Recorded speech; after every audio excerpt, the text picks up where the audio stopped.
एक बार किसी एक नगर में एक साहूकार था। उसके घर में धन की कोई कमी नहीं थी, लेकिन कोई संतान न होने के कारण वह बहुत दुखी था।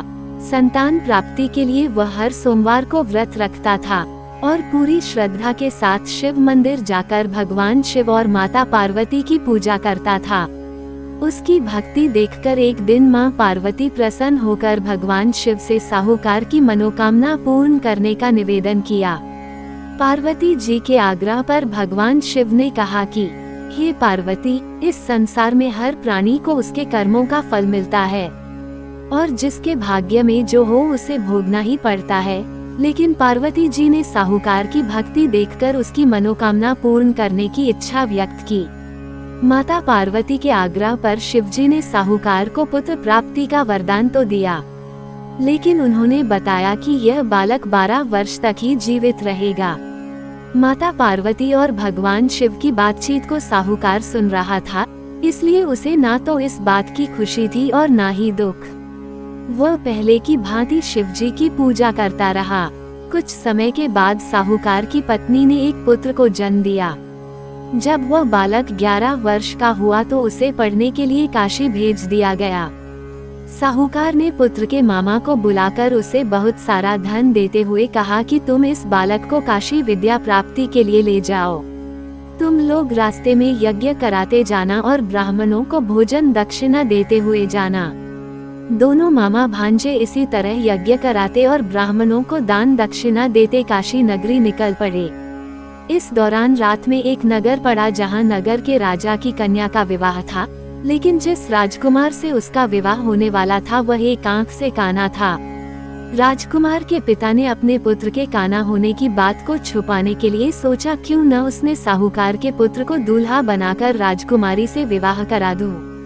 विवाह के बाद इसको धन देकर विदा कर दूंगा और राजकुमारी को अपने नगर ले जाऊंगा।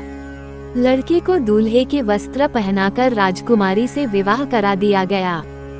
साहूकार का पुत्र ईमानदार था, उसे यह बात सही नहीं लगी, इसलिए उसने अवसर पाकर राजकुमारी के दुपट्टे पर लिखा कि तुम्हारा विवाह तो मेरे साथ हुआ है, लेकिन जिस राजकुमार के संग तुम्हें भेजा जाएगा वह एक आंख से काना है।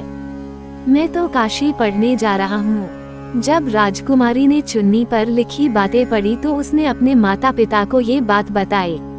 राजा ने अपनी पुत्री को विदा नहीं किया, फिर बारात वापस चली गई।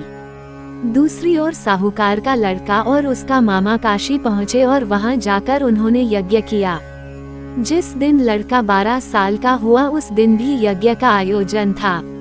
लड़के ने अपने मामा से कहा कि मेरी तबीयत कुछ ठीक नहीं है। मामा ने कहा कि तुम अंदर जाकर आराम कर लो। शिवजी के वरदानुसार कुछ ही देर में उस बालक के प्राण निकल गए।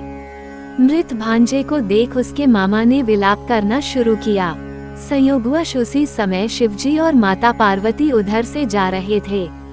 पार्वती माता ने भोलेनाथ से कहा, स्वामी, मुझे इसके रोने के स्वर सहन नहीं हो रहा, आप इस व्यक्ति के कष्ट को अवश्य दूर करें। जब शिवजी मृत बालक के समीप गए तो वह बोले कि यह उसी साहूकार का पुत्र है जिसे मैंने 12 वर्ष की आयु का वरदान दिया था। अब इसकी आयु पूरी हो चुकी है, लेकिन मातृ भाव से विभोर माता पार्वती ने कहा कि हे महादेव, आप इस बालक को और आयु देने की कृपा करें, अन्यथा इसके वियोग में इसके माता पिता भी तड़प तड़प कर मर जाएंगे। माता पार्वती के पुनः आग्रह पर भगवान शिव ने उस लड़के को जीवित होने का वरदान दिया। शिवजी की कृपा से वह लड़का जीवित हो गया। शिक्षा पूरी करके लड़का मामा के साथ अपने नगर की ओर वापस चल दिया। दोनों चलते हुए उसी नगर में पहुँचे जहाँ उसका विवाह हुआ था। उस नगर में भी उन्होंने यज्ञ का आयोजन किया। उस लड़के के ससुर ने उसे पहचान लिया और महल में ले जाकर उसकी खातिरदारी की और अपनी पुत्री को विदा किया। इधर साहूकार और उसकी पत्नी भूखे प्यासे रहकर बेटे की प्रतीक्षा कर रहे थे।